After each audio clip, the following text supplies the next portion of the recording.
Love makes me treat you the way that I do. Gee, baby, ain't I good to you? There's nothing too good for a girl that's so true. Gee, baby, ain't I good to you? Bought you a fur coat for Christmas, a diamond ring, a Cadillac car, and everything. Love makes me treat you the way that I do. Gee, baby, ain't I good to you?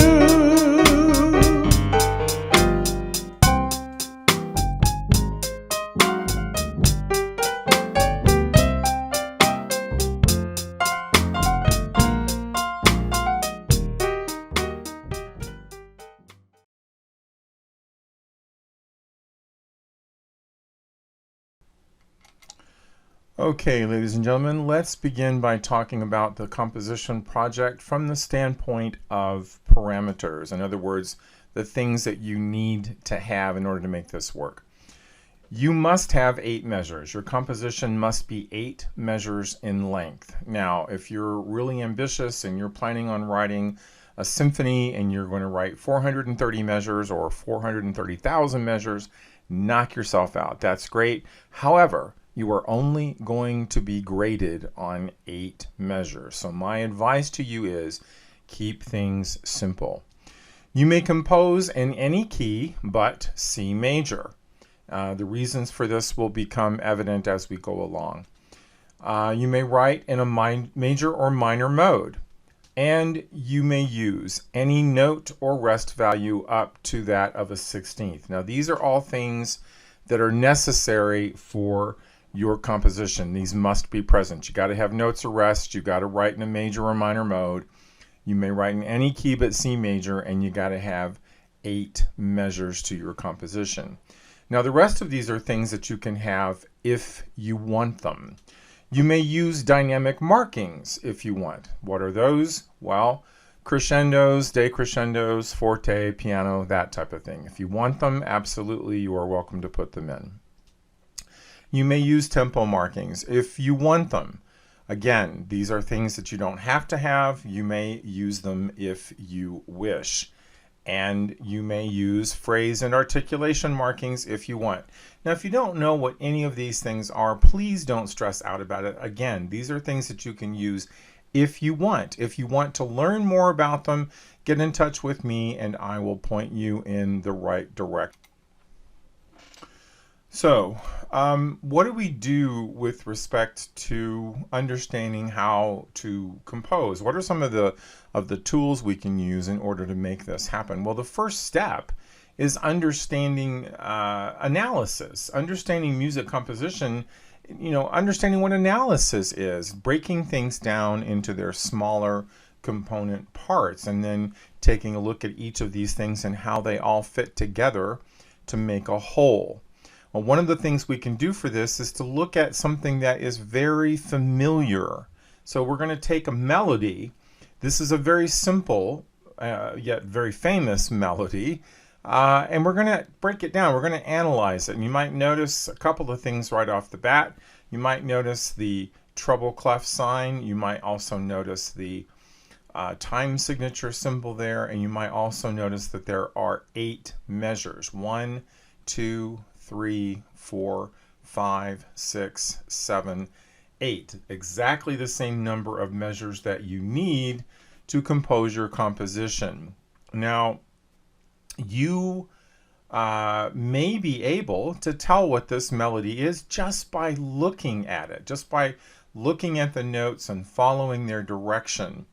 And this is part of analysis, just simply scanning through the notes and just looking at what's there, where do they go tonally, are there a bunch of skips and leaps, or are they stepwise in motion? So these are all items that are clues to how this composition was composed and how it was put together.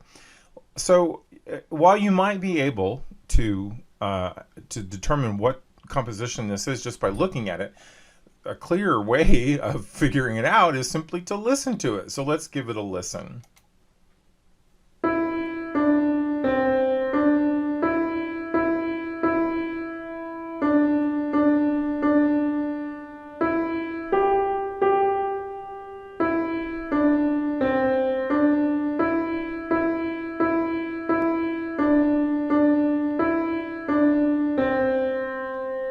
So you've probably been able to tell that this is indeed the tune "Mary Had a Little Lamb." Not too difficult to get that, okay? But it's kind of important for us to understand how to analyze a familiar melody. So what do we need for our composition? Well, one of the things we're going to have is the staff. Staffs or staves. You're probably going to need two of them, but before we go any further, let me mention that your software that you use, your notation or composition software that you use, will generate these automatically for you. So you don't need to go out and buy any staff paper, or you don't need to worry about anything like that. It's all going to be done for you automatically. But for purposes of demonstration, here are two staves that are blank.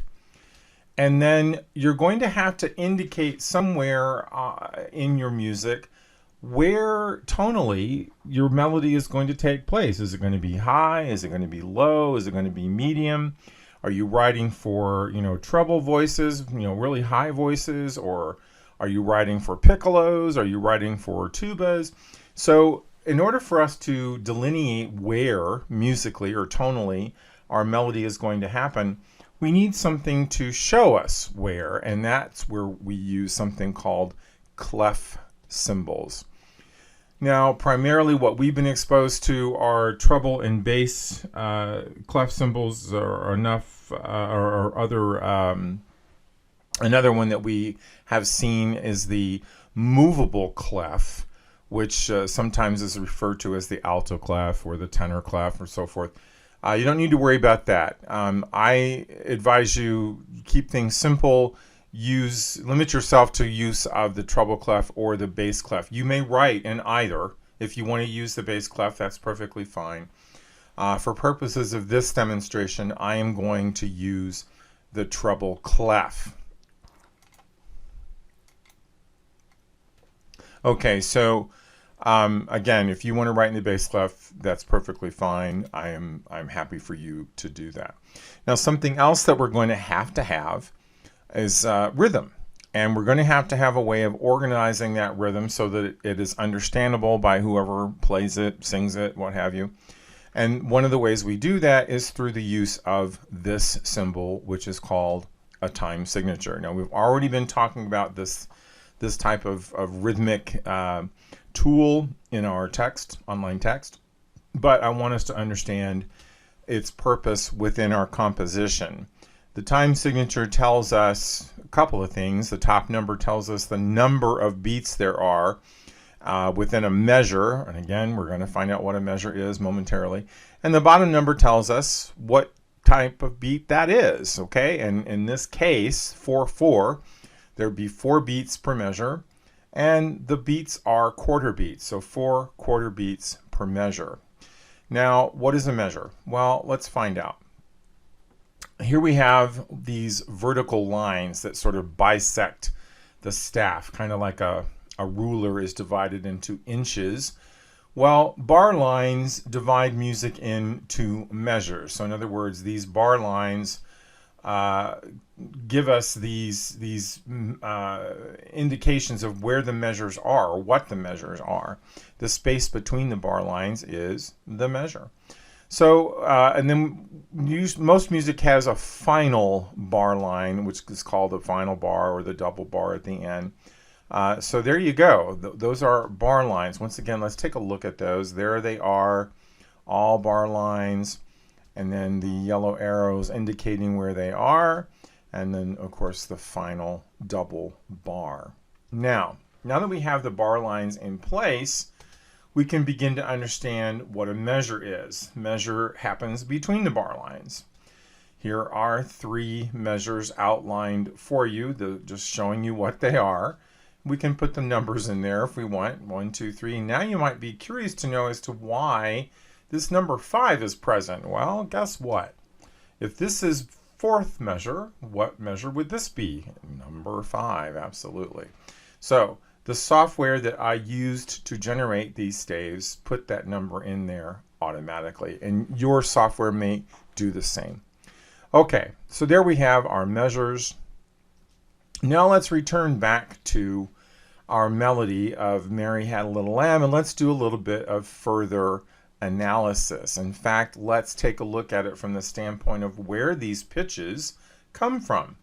And they come from the C major scale.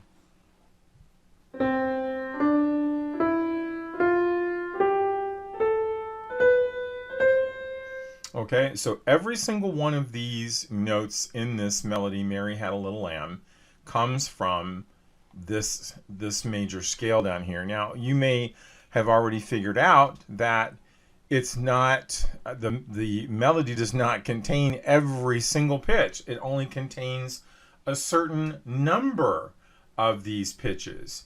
And in fact, it only needs a few of them. It doesn't need all of them. So that's something to consider when you are composing, and I'm going to give you some tools to do this. You're not going to need to use all 8 tones of a major scale. You can get around using very few notes from a major scale. In the case of this particular melody, in fact, it only uses these 4 pitches. That's all there is. So if we listen to this melody and we see these pitches going by,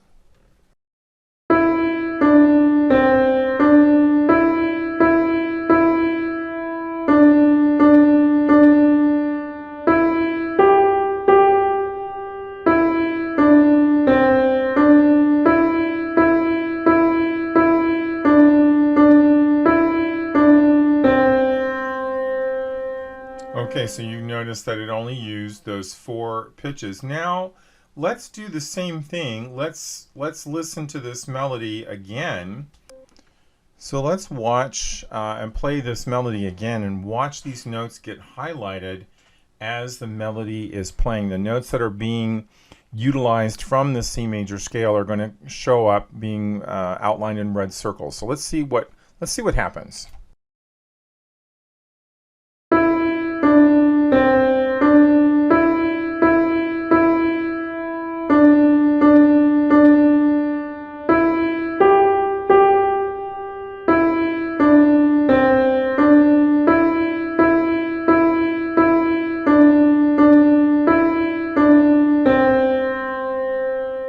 Okay, so we can see again that we have only used C, D, E, and G. We've completely omitted F, we didn't need it, and the A and the B and the C from the C major scale.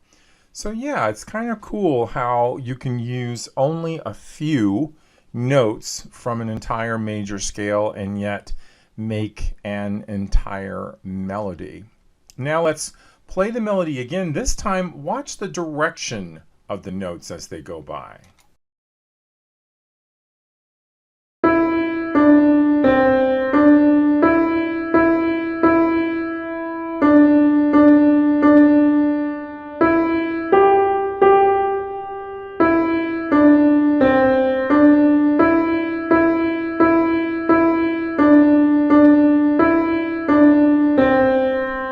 So this demonstration is just simply showing you that all melody has direction and it has shape. If you take the notes away and you just leave the directional lines, you can see that it's not just all straight lines, that there are peaks and valleys, if you will, or angles going down and angles going up. All melody has this. All melody has some type of shape, some type of contour, in other words.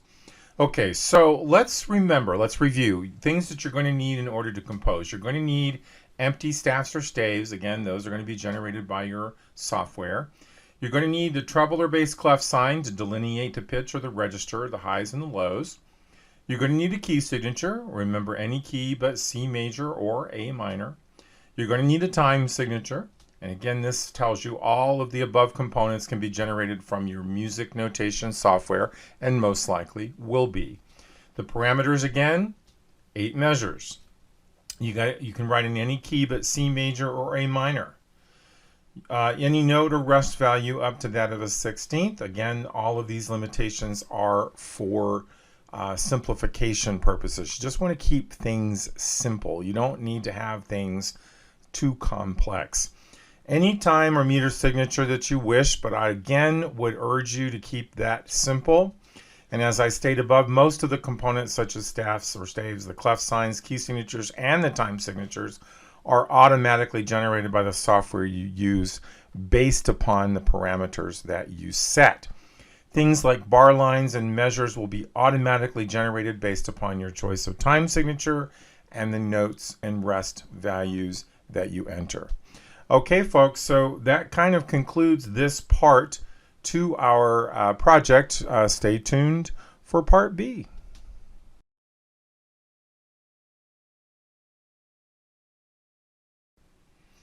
Okay, ladies and gentlemen, here is part B of the instructional vids for our composition project. And this one deals directly with constructing a melody. Now, there's several different ways that you can construct a melody. And we can substitute the word constructing with composing, but there are lyric-based melodies or compositions. They are aleatory or chance music compositions. There are motive-based melodic ideas. And so let's talk about the last one, because the motive-based in conjunction with or combination with the aleatory is kind of what we're going to use to make our composition. That's one idea we can use. A motive is simply a short melodic, rhythmic, usually both, musical idea. It can be rhythmic, it can be tonal, or it can be a combination, and most of the time it is a combination. Now, there's also a word called motif or motif. You may have experienced motifs already. If you go into a building or maybe into somebody's home, you might have noticed that they have a certain repetitive motif. They might like, for example, early American furniture, or they might like modern furniture. And so the motif throughout their home or the motif throughout the building you're in might be that of early American or modern. Well, in music, it's much the same way. A motif is a thematic representation of a concept or an idea, such as a character or emotion. So in music, you could have a love motif, or you could have a horror motif. Think about it that way too. You know, film scores that you've listened to from cinema, from movies. You know, you will recognize certain motifs in there. There's even motifs written that represent a character that you'll hear that again and again. So if you think of the great composer John Williams, think about all the Star Wars films you've seen. You recognize certain motives when they come out. Leia's motive, Princess Leia, or the Darth Vader's motive comes out. So anyway, motifs or motifs, those are something that you can work on at your leisure sometime else. You don't need a motif for your composition, but you do need a motive, a short, melodic, rhythmic idea. So let's talk about motives. Giant works from small ideas. And we can learn this from a guy named Ludwig van Beethoven. He was the master of motivic ideas. He used, very small motive ideas and just got tons and tons of mileage out of them. His Symphony No. 5, for example, is a prime example of this. Let's listen to this. Notice how you've got a 4-note, 1, 2, 3, 4 motivic idea stated once, and then here it's stated again, just tonally lower. Let's listen to this.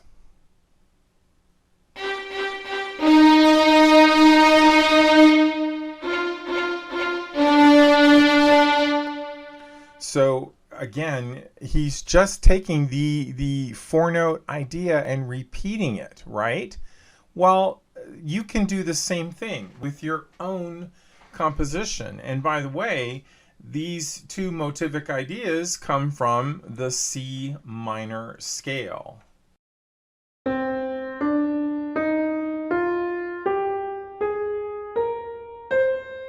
And there we see the pitches to the C minor scale. And in fact, he has only used throughout his symphony, well, throughout the first portion of his symphony, he only uses these four notes from the C minor scale. Let's have a look at that. Here is the score to Beethoven's Fifth Symphony, at least the first few measures. Let's listen to this. Let's listen to this and see if we can pick out where the motives are.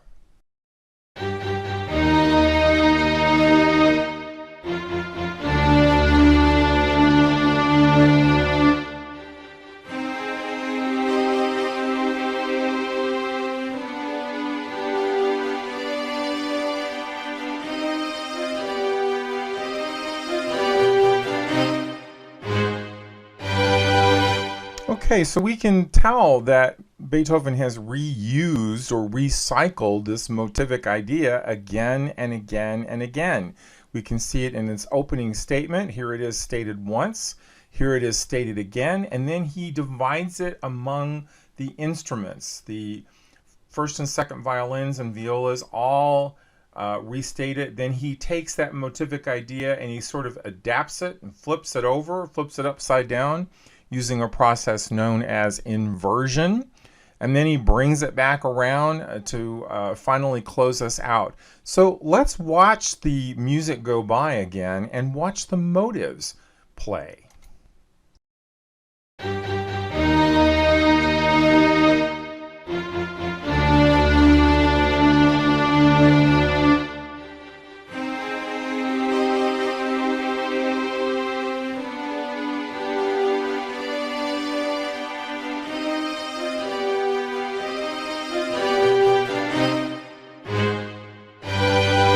Can see he really got a lot of mileage out of the four note idea, just four simple notes. So this is something that you can employ in your own composition, just taking a simple little motivic idea and reusing it. Okay, so that concludes this this idea of looking at motives, and hopefully you'll be able to utilize what I give you in the next segment for constructing a motive.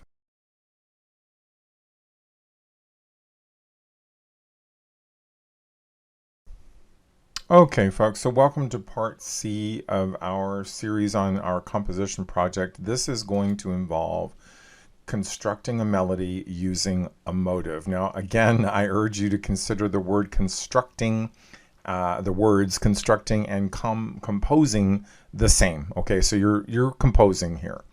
The items that you're going to need for this exercise: a deck of playing cards, just an ordinary deck of playing cards, notation software such as Noteflight, Finale, or MuseScore. Any notation software will do. You're going to need an open mind and a little imagination. Okay, so what do? Step one. You want to choose a key signature. Keep it simple. My advice to you is always going to be simple is best. Remember that you cannot compose, excuse me, in C major. It is off limits. We're going to talk about why, but let me just give you a brief explanation. The key of C major contains no accidentals. So when you look at a key signature, remember Mary Had a Little Lamb in part A, no flats or sharps. I want you to have the ability to utilize flats and sharps and understand how they work within specific major scales. But keep it simple. You don't need to write a composition in 7 sharps. I mean, it's just not necessary. If you want to do that, that's entirely up to you. You do you. But for our purposes, just keep it simple. The key of G major, for example, has only one sharp. The key of D major, two sharps. The key of F major, one flat. The key of B flat major, two flats. Stick with these. You don't have to go overboard on key signatures. Now, the second step would be to take the suit of diamonds in your deck of playing cards and remove the ace, 2, 3, 4, 5, 6, and 7. So take the suit of diamonds and get out those cards. Ace, 2, 3, 4, 5, 6, and 7. This is going to become your pitch pile. This is where you're going to determine what the pitches are going to be from for your first motivic idea. Okay, so here we go. Let's find out what's going to happen. Now, when we begin to utilize playing cards, this is chance, right? This is aleatory. We are not choosing a melody or a motivic idea based upon something we construct out of our head. We're doing it through chance. And the only reason to do this, folks, is if you don't have an idea, or you don't, you're nervous or apprehensive about experimenting with figuring out what that motivic idea might be. You just need a place to start. It could be you just need your first pitch, and from there, you're home free. So utilize this to your advantage. You do not have to adhere to these aleatory rules, this deck of card rule, strictly. You can play around with this. I encourage you to be creative with it. But here we go. We have the ace, 2, 3, 4, 5, 6, and 7. We have made a determination about our key signature. I am deciding here that we're going to write in the key of D major. And the key of D major has two sharps in it, F sharp and C sharp. So our pitches, therefore, are going to be D, E, F sharp, G, A, B, and C sharp. Now you might be asking, okay, a scale has 8 pitches. I see 8 notes there, and yes, indeed you do. But understand that the first and last notes of any scale are repeated, right? They're both Ds. So there's no need to have an 8th card unless you just want to. If you want to go that far with this, by all means, go ahead. But understand what we're doing here. We are going to be randomly taking cards and using the cards we draw as pitches. So let's say we shuffle all these up and we draw one. Let's say we draw the 5 of diamonds. That means that the first note in our motive is going to be an A, okay? So that's how simple this is. The next thing we have to do is make a determination about what the rhythm will be, and for that we need a set of durational cards. So I'm going to use the suit of spades. So take the suit of spades and remove all but the 2, 4, and 8. So you're only going to need 3 cards. Unless you want to keep the ace, you may if you wish. So you're going to end up with these 3 cards, 2, 4, and 8. Okay? Now what do we do with those? Well, we're going to make them rhythmic durational values. The 2 of spades becomes a half note. That represents a half note. Now you're going to understand why this is if you look at a time signature. In a time signature, the top number tells us the number of beats, the bottom number tells us what kind they are. So if you were to see a time signature that said 2, 2, and by the way, that's a very common time signature, that's telling you that there are 2 beats in each measure, and each of those beats is a half note. So in music speak, this number 2 represents a half note.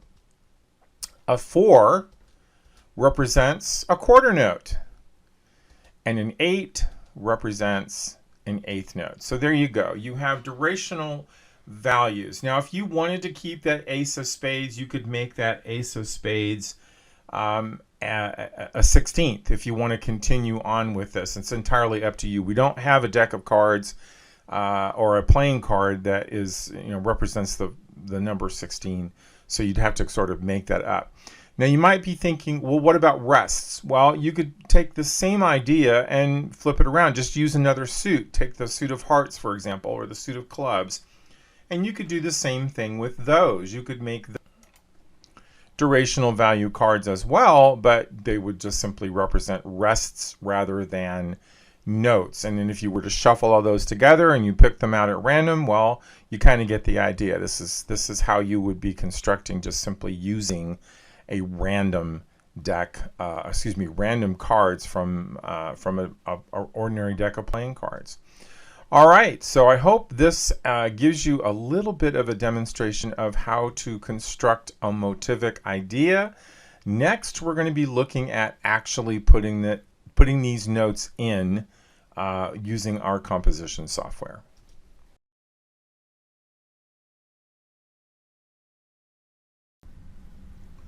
All right, ladies and gentlemen, let's take a look at what's going on with our composition project. This section deals with constructing the melody and constructing the melody using motives which you create. So to start with, we're looking at the software package known as MuseScore.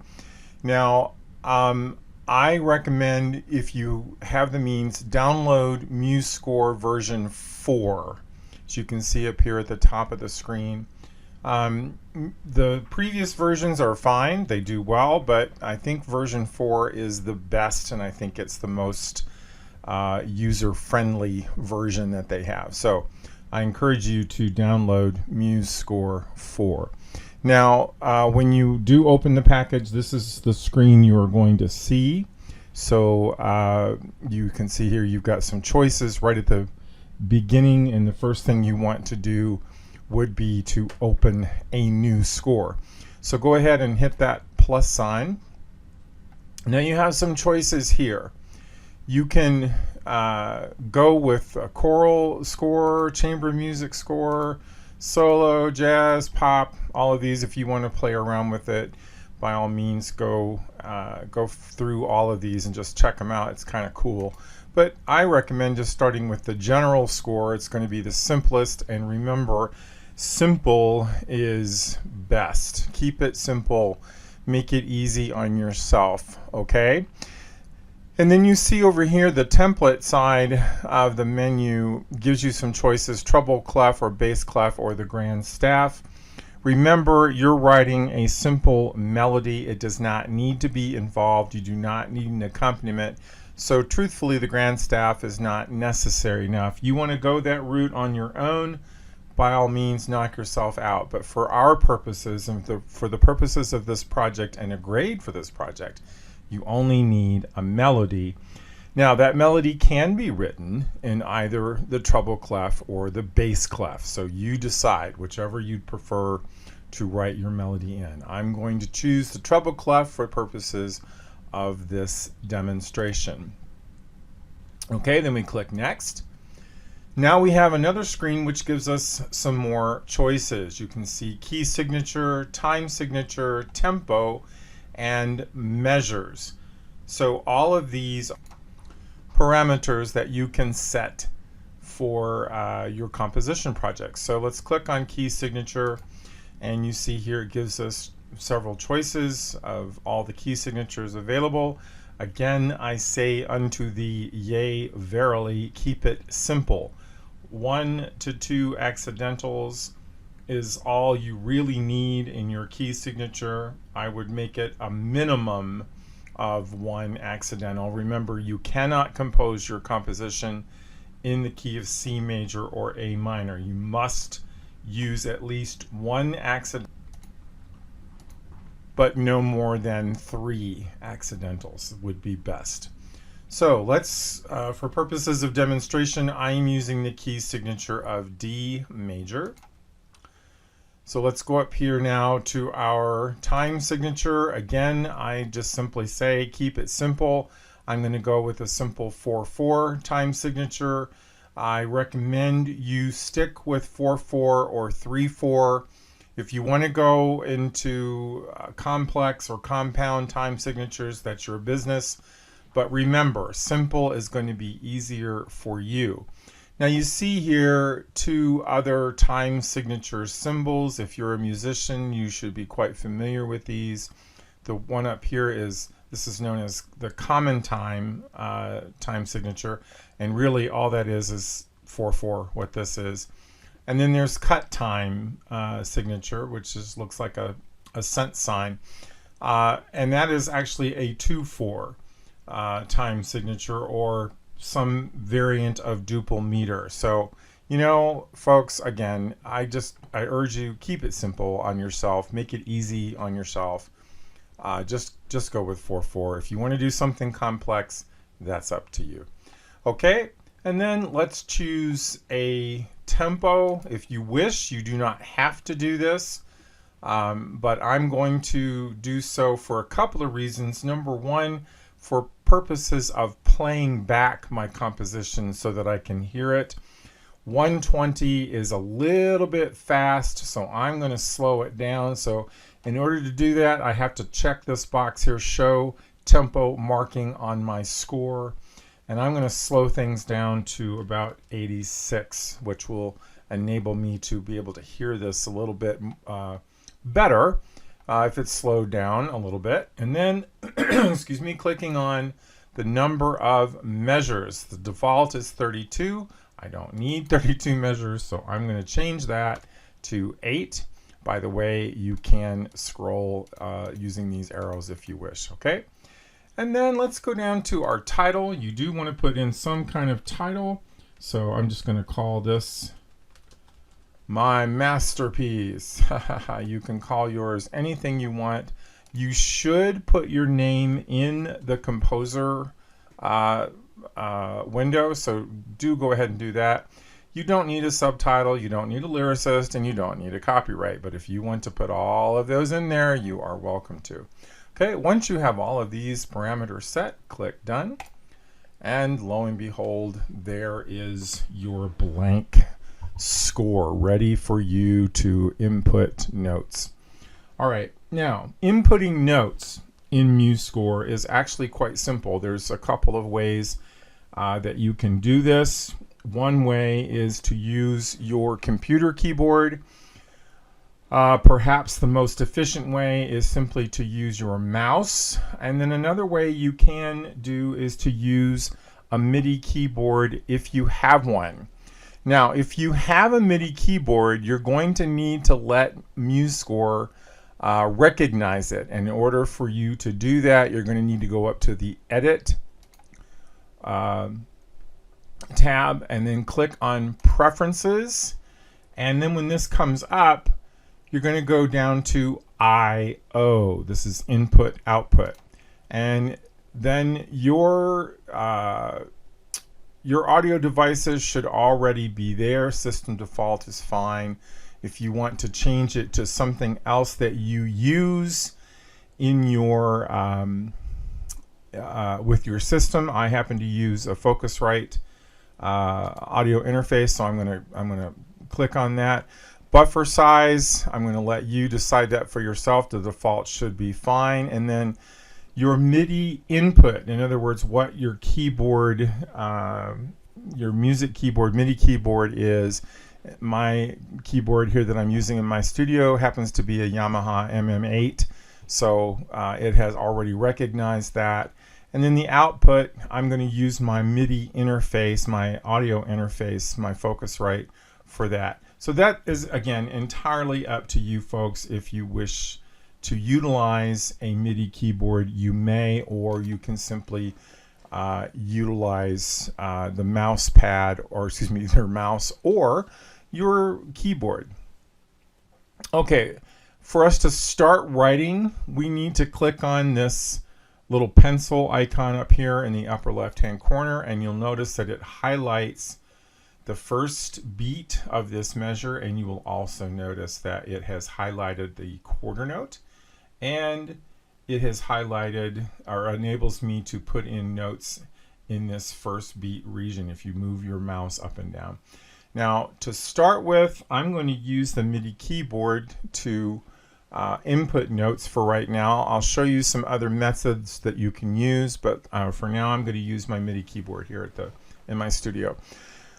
The first thing we're going to do is to construct a motive, and we're going to be using that aleatory method that we discussed using our deck of cards, the diamonds for our pitch pile and the spades for our durational pile.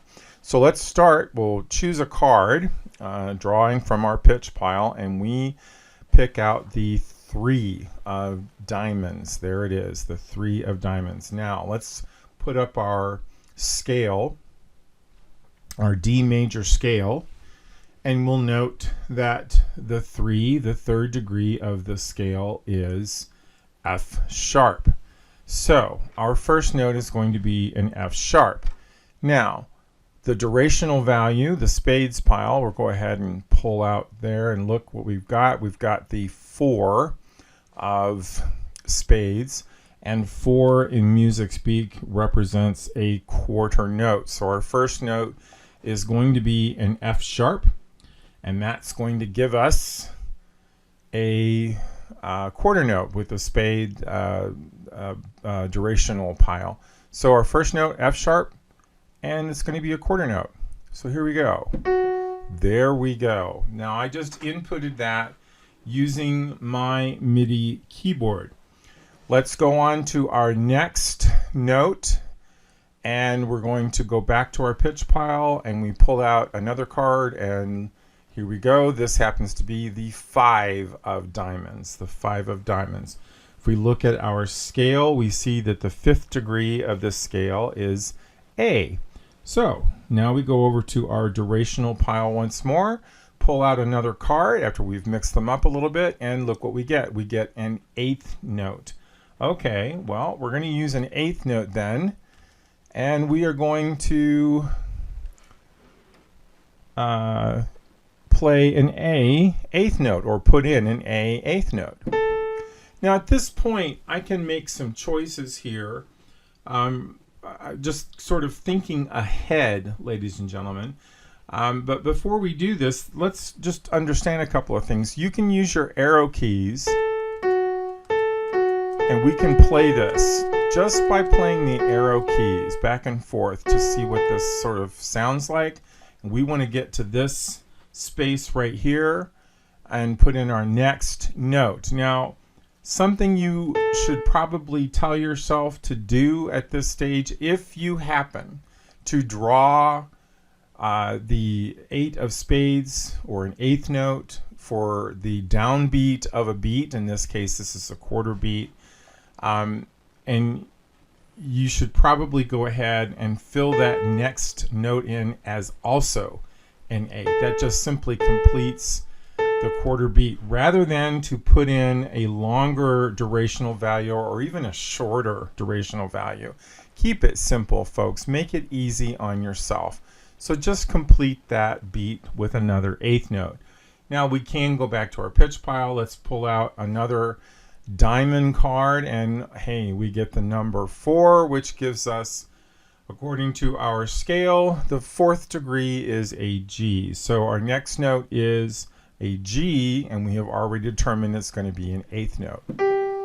So there is our 3-note motive. There we go. Let's go back and listen to that. Coming up here and clicking on this left arrow and getting back to the beginning, and there's our little melody there. Let's do that again.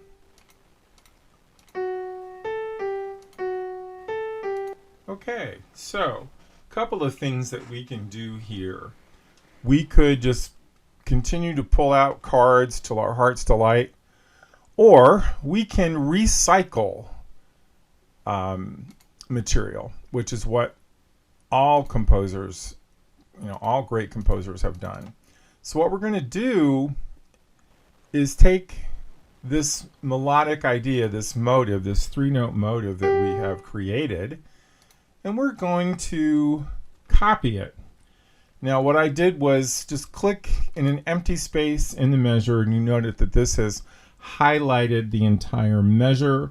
Hold down your shift key so that you're only highlighting the notes that you want, and then Control C gives you the ability to copy, and then click on the other area. You don't want that box, so just click on the rest there that you see, this half rest. Then hit Control V and look what happens. Now we have the same motivic idea repeated, and we can listen to that.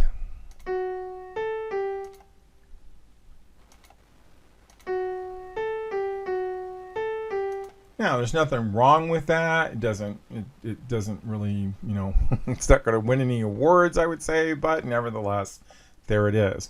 But let's say we don't want to be that predictable. Let's say all we want to do is take this idea, this 3-note motive that we just entered, and all I did was highlight that note, hold down my shift key, and arrow right until I've selected those 3 pitches. And I'm just going to bring those down 1 step. Now watch what happens when I hit the arrow down key. It's moved everything down a half step. I want to move it down a whole step. So 1 more note. There we go. Now a couple of things have happened. It has indicated that this F is natural. It's doing that because it moved all 3 notes down the same amount. We want that to stay an F sharp. So I highlight that note head, I arrow up 1, and it goes back to an F sharp. Okay, let's listen to that now. Let's go back to our back key there. And not bad at all. Now, let's copy that. And let's move that over to the next measure. And there's nothing wrong with repeating things. Remember, composers do it all the time. Bach did it. Beethoven did it.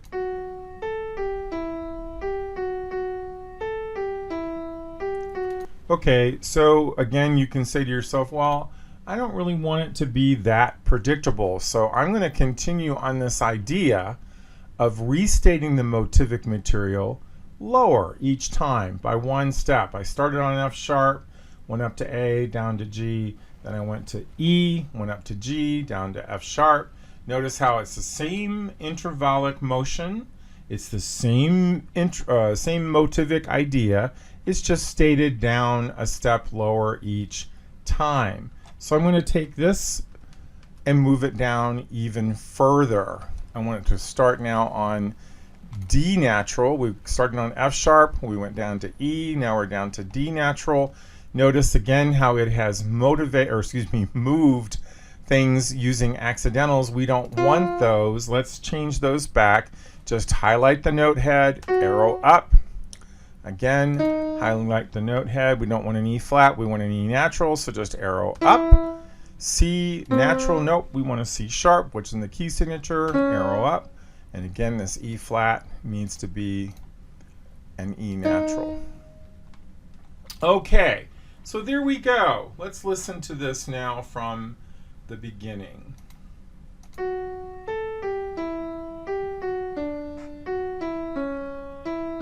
Okay, so we have a motivic-based melody, and we have completed 2 measures.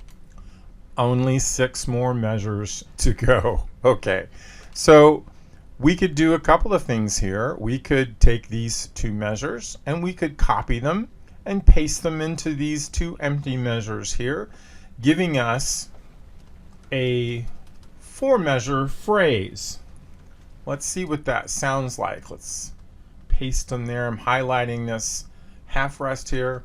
Okay, now let's hear what this sounds like.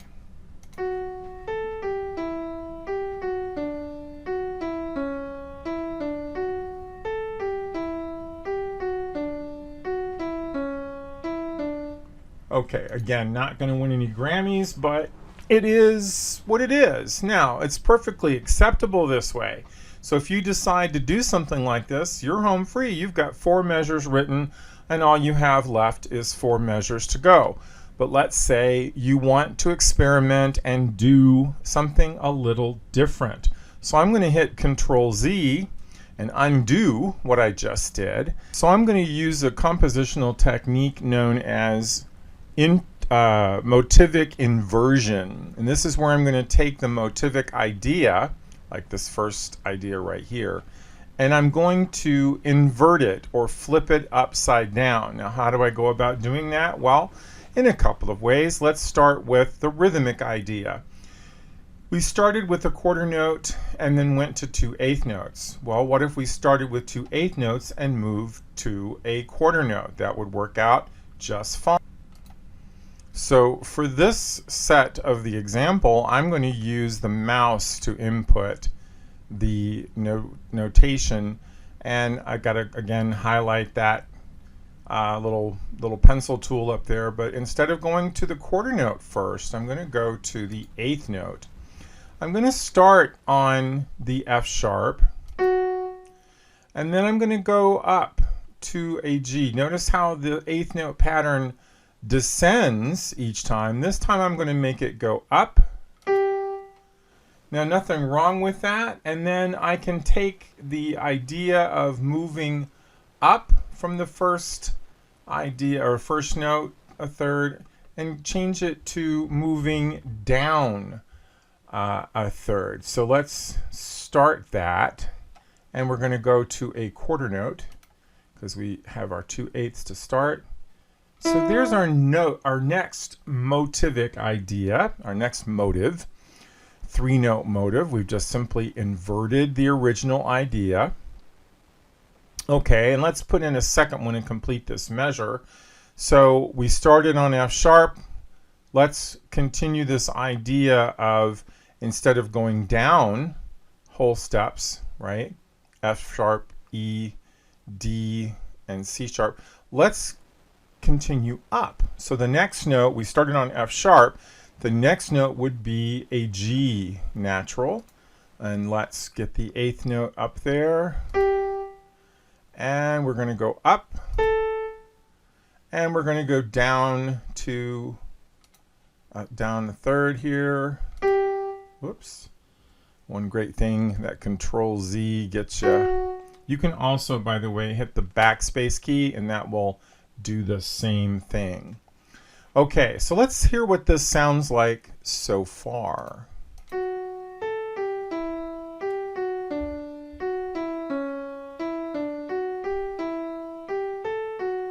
Okay, nothing wrong with that. So how about we take this idea of the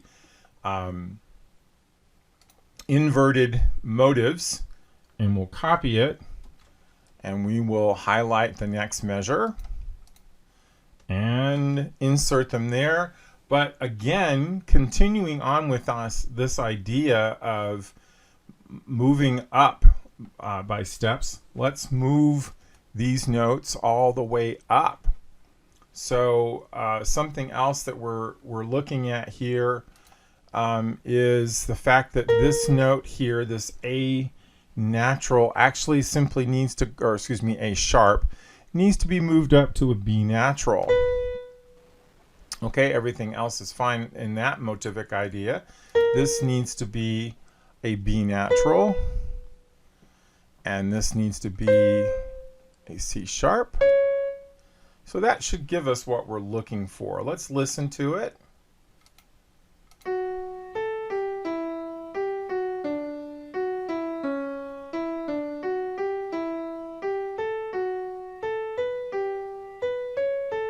Okay, so not bad at all. Nice little melody, and we are 4 measures into our composition. We only have 4 measures left to go. We could simply repeat these 4 measures and call it good if we wanted to. But I'd like you to experiment a little bit, or I would like to experiment a little bit, and let's continue on with this motivic manipulation. We're going to now, instead of inverting, we're going to do something called augmentation, where we're going to take the melody, the motivic idea, excuse me, and we're going to augment it. We're going to change it. We're going to make it bigger, in other words. Well, we could do this a couple of different ways. We could augment it tonally by stretching out the pitches, making the intervals wider, things like that. but I've decided to instead make the intervals, the rhythms, longer. Instead of using eighth notes and quarter notes, why not use quarter notes and half notes to accomplish our motivic augmentation? So we've gone from quarter to eighths and from eighths to quarter. Let's go, so in other words, long, short, short, and then to short, short, long. Let's now reverse that back to longs and shorts. So we'll start with a half note and go to 2 quarter notes in this motivic augmentation. So let's go up here and select a half note. And we've highlighted a half note. And so what we're going to do is do half note and 2 quarters. So we ended on this A natural at the end of the measure, of this fourth measure. Let's just listen to our idea again.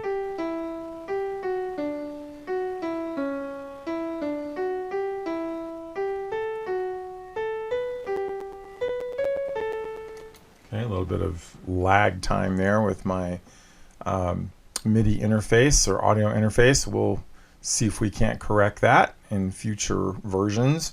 But now what we're going to do is have a half note followed by 2 quarters. Now, where do we place our half note? Well, this is where we could go back to our pitch pile and select another diamond to give us our pitch if we wanted to, or if we just simply have an idea in our head where this can go tonally.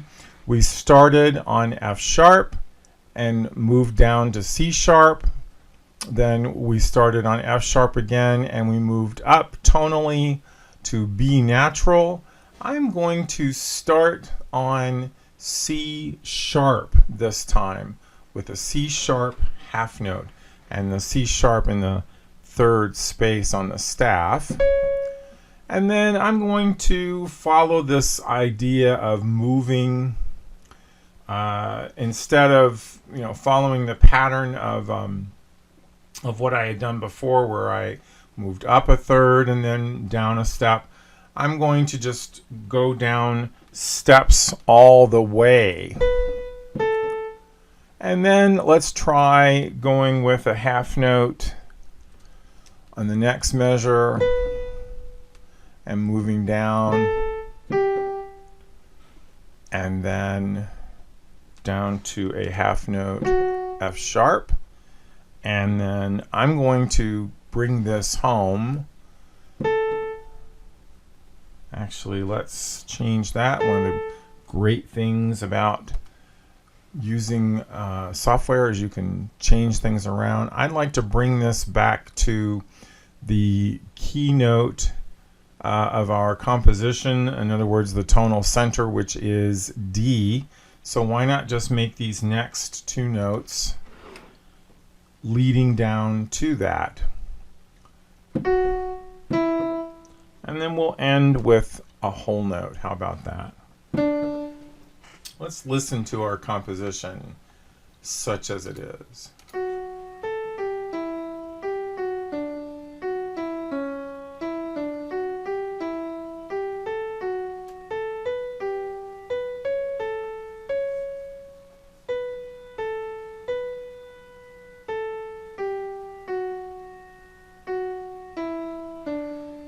Okay, so not a bad composition. Again, it may not win us any Emmys, but hey, you never know what's going to happen with the compositions you roll out. So this is for your benefit, to show you, to demonstrate to you how MuseScore works. It's an easy software to use. Again, I highly recommend that you download version 4. And just play around with it, folks. Experiment with it and have fun with it. Don't get bogged down in minutia. Remember, you're only asked to write a simple melody, and you're only asked to write 8 measures. The reason I am throwing in this idea of motivic construction is simply to make it easier on you, and then to make it further easier if you're having difficulty getting started, you could use that idea of using the playing cards. Okay, I hope this works out for you. If you have questions, as always, please get in touch with me.